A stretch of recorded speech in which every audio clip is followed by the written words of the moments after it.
then paubos. Okay. Then also, sir, I want you to ana sir. Tapos iana sir. Iana. Okay, very good. Gusto, sir?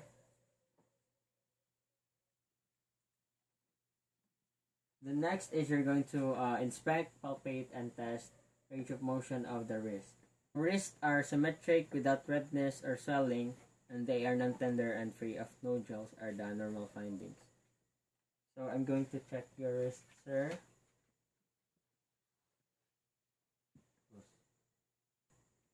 So I'm going to palpate and check your nodules.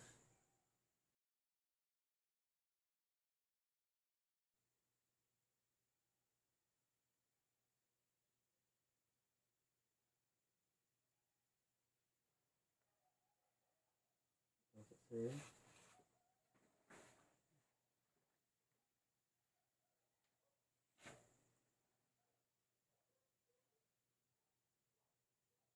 Because, sir.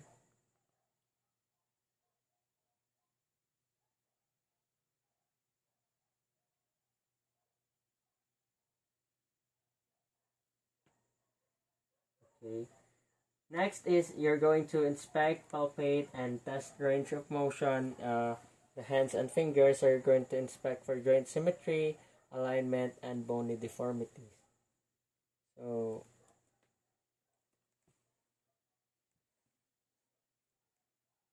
I'm going to inspect and palpate your hands.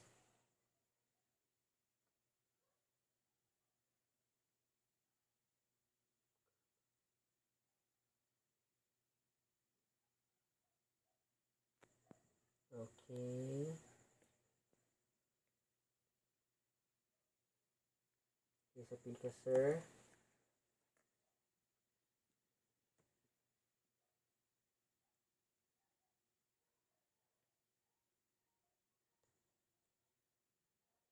It is so good.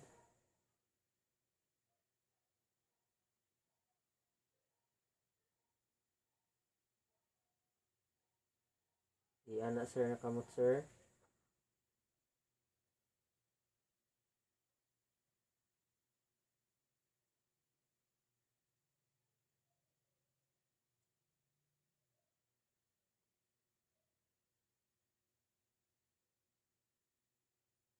Pika, sir.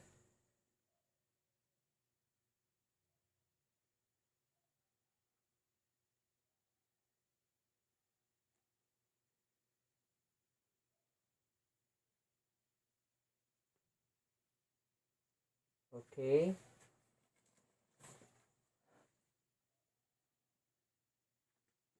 Okay. So next is testing for carpal tunnel syndrome. So first is you're going to perform the Fallon's test. So ask the client to rest elbows on a table and place the backs of both hands against each other while flexing the wrist 90 degrees with fingers pointed downward and wrist dangling. So have the client hold this position for 60 seconds. So if the median nerve is entrapped at the wrist, this maneuver reproduces the symptoms of carpal tunnel syndrome. So let's try the answer. Stand ka, sir. I want you to stand. Tapos, ato sundog ako, sir. So, mag-anak ka, sir. Tapos, i-kan sa front. Tapos, paubos. Iyan ni sir. I-contay siya, sir. So, instead of a table, so,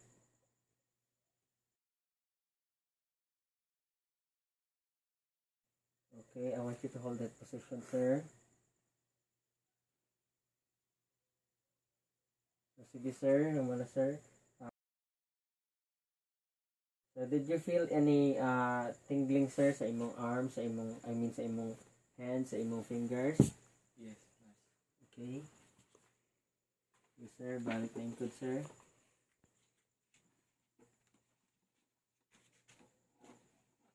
Next is you're going to perform the test for Tyndall sign.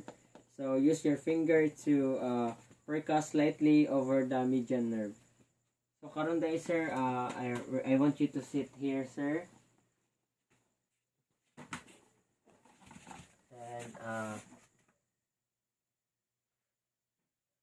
Then I want you to put your hands here sir. Iyan na natin ang kamot sir. Tatag lang. So we can perform the Tyndall's test. So I'm going to palpate. I-study lang sir.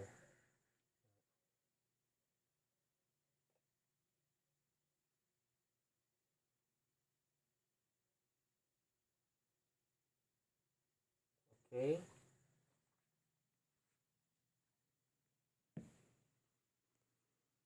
Next is to perform test for thumb weakness. So we're going to ask the client to raise thumb up from the plane of the palm and stretch the thumb so that its pad rests on the pad of the little finger pad. So I want you to suduga ko sir ha. So i-extend na tong atong kamot sir. Kaning thumb iana sir. Tapos i-try i-reach na sir ang atong kuan. Sir. Okay. Okay. Sige sir, i-try gid siya ko answer kung asa ka abot ang tama nimong kaning thumb. Sige, stretch gid sa sir. Okay, yan na sir, yan na po sir.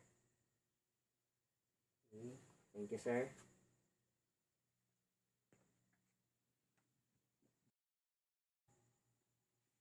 So moving on, next is the lower extremities. So first is you're going to inspect, palpate, and test range of motion of the hips. So karon sir, I want you to lay down sir. And I'm going to drape you. Sir, higda sir. Tapos, atobang kadri sa ako sir. Hindi pa doon ay anak ka sir, magtagilid. Magtagilid. Ana. Okay? So, I'm going to test for I'm going to palpate your hips. Okay. So, balik sir, hayang sir. Okay, nasa point position. So, now I want you to stretch your knee sir. Tapos i-stretch yan na sir, i-bend. Then for the flexion sir, i-move ang imong tiil. Tapos gulitan nimo sir with both your hands ang imong kani. Hindi ka magpugong sir dili. Okay. Okay, sa pikas na po sir. Okay, bend your knees. Okay. Sige, ubos sir. Okay.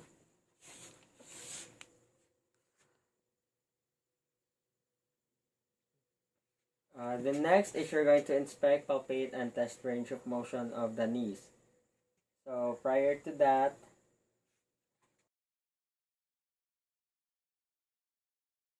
so now sir, we're going to inspect your knees. Sige sir, yan na nato sir. Ang duha na to ka knee sir. Ako i-palpate ang inyong knee.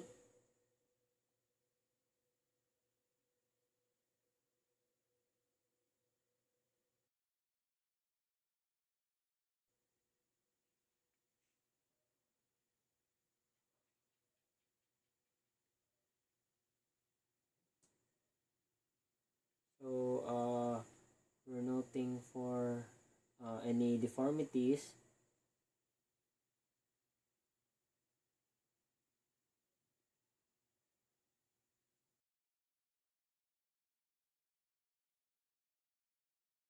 Yes, sir, ubos ang ato isa ka tiil sir. Now sir, I want you to flex your leg sir, kaning imong knee. So atong isikad sir. Sige sir, yan na.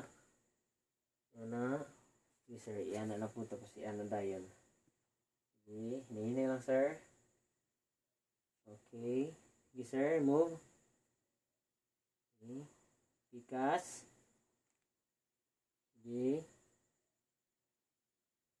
Sige. Okay. Next is you're going to inspect, palpate, and test range of motion of the ankles and the feet. So for the ankles and the feet, so karon sir, mag-try tag, I'm going to inspect and palpate your ankle and feet.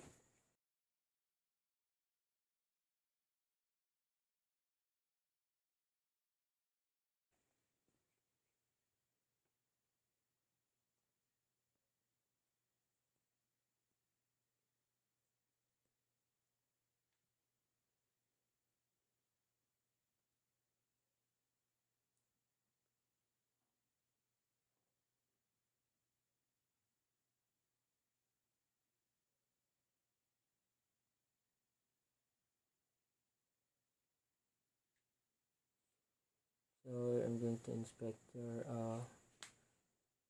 feet.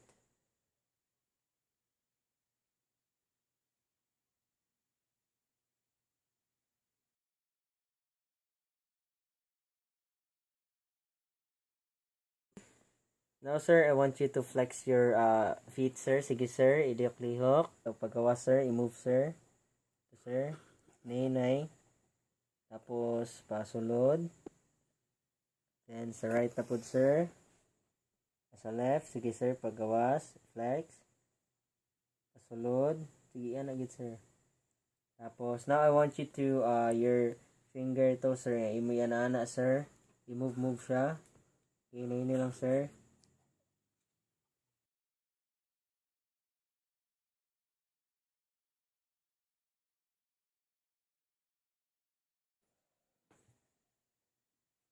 Then next is you're going to perform the ballotiment test or the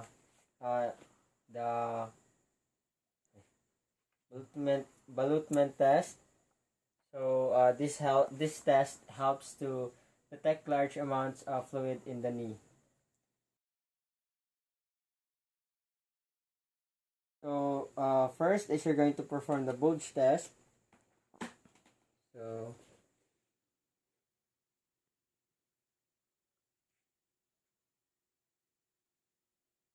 I'm checking for any bulge.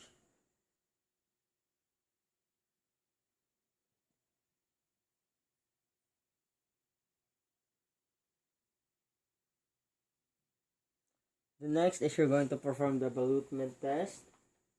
So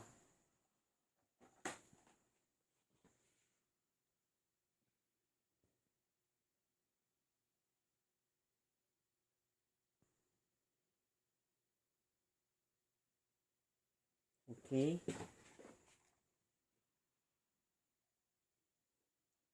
Then next is we're going to test for pain and injury.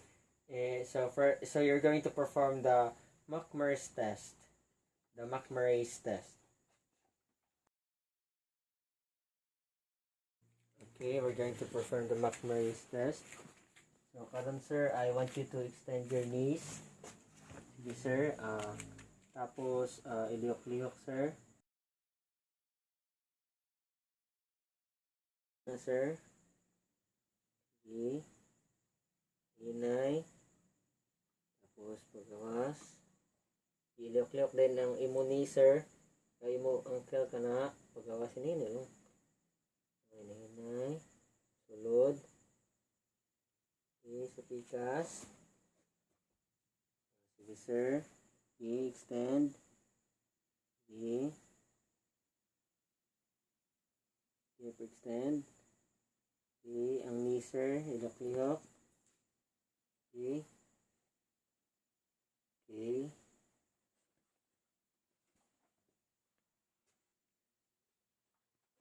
Okay, sige na sir. We're done with our assessment sir. Ano sir?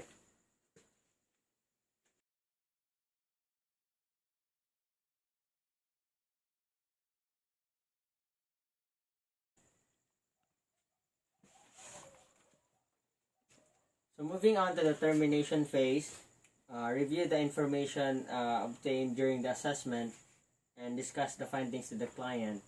So Also, you're going to present to the client possible plans to resolve health concern if present.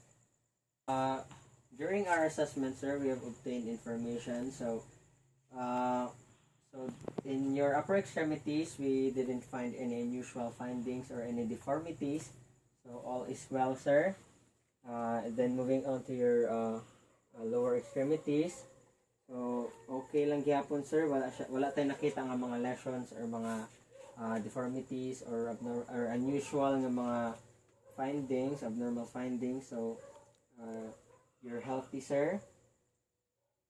And so wala tayong health concern nga dapat mabalakan, okay? The next is you're going to measure the client's understanding of the plan and need for further teaching. So you provide the client the opportunity to ask, clarify, or ask that he or she has any concerns. So na ba kay concern, sir? Basi na lang kay na feel nga wala nato nakita, sir, or wala nato na examine? So wala kay mga questions? Okay. Then next is you're going to end interview politely. So thank you for your time, sir. I hope you maintain your healthy lifestyle. So I appreciate you with your cooperation during the assessment. Okay, you may we're done with your procedure, sir. You can go now. Thank you, nurse. Thank you. Next is you're going to do aftercare and fix the equipment used and arrange it properly.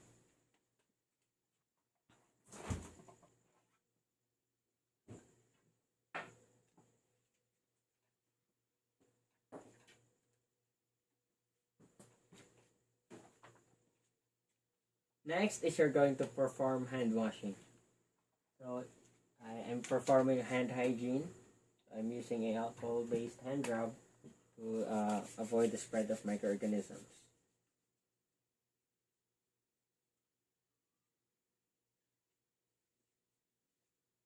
Next is you're going to document the findings in the client's record. So that's it for assessing the peripheral and musculoskeletal system. I hope you learned something. Thank you and God bless.